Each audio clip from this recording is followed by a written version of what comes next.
বাল্মীকি মুনি, তাই না? বাল্মীকি মুনি কি অতি দুরাচারিত ছিলেন? এরকম আরো সাধু মহাপুরুষ যারা পরে আমরা পেয়েছি, তাদের পাস্ট লাইফ অনেকটা হিংসার মধ্যেই ছিল।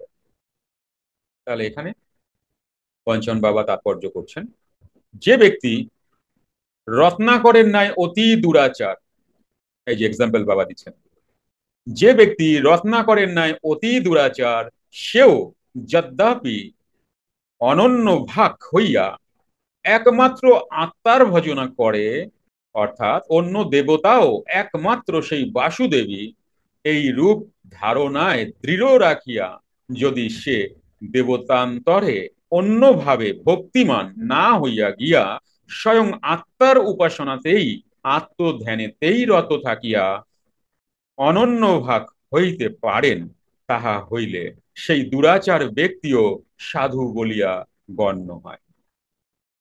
কেননা সে দুরাচারতা ত্যাগ করিয়া কর্মযোগ দ্বারা অনন্য ভজনশীল হইয়া একমাত্র আত্মাতেই রত থাকায় উত্তম অধ্যবসায় করিয়াছেন। অর্থাৎ রত্নাকর দস্যু যেমন দুরাচারতা ত্যাগ করিয়া উত্তম অধ্যবসায় রূপ আত্মপরায়ণ হইয়াছিলেন এবং আত্মপরায়ণতা হেতু তপস্বী বলিয়া বিখ্যাত হইয়াছিলেন, তদ্রূপ যে কোনো দুরাচার ব্যক্তিও যদি একমাত্র আত্মপরায়ণ অর্থাৎ অনন্য ভজনশীল হইতে পারেন, তবে সেও সাধু বলিয়া গণ্য হয়।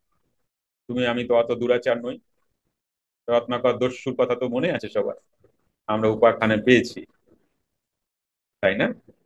অতি দুরাচার ব্যক্তিও আমাকে ভজন করিলে শীঘ্রই ধর্ম আত্মা হন এবং নিত্য শান্তি প্রাপ্ত হন। হে কন্তেয়, আমার ভক্ত প্রনষ্ট হয় না, ইহা তুমি নিঃশঙ্ক ভাবে প্রতিজ্ঞা করিয়া বলিতে পারো যে আমার ভক্ত সে কখনো বিনষ্ট হয় না।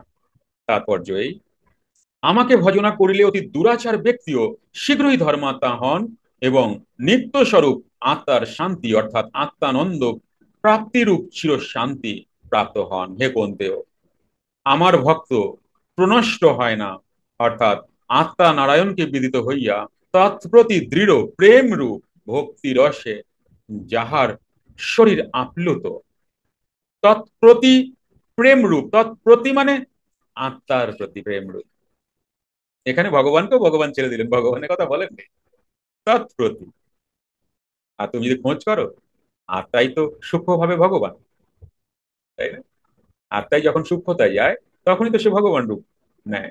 আর এই কারণেই বলে তুমি ভগবান হইতেছ, স্রেফ আত্মাকে জানলেই তুমি ভগবান।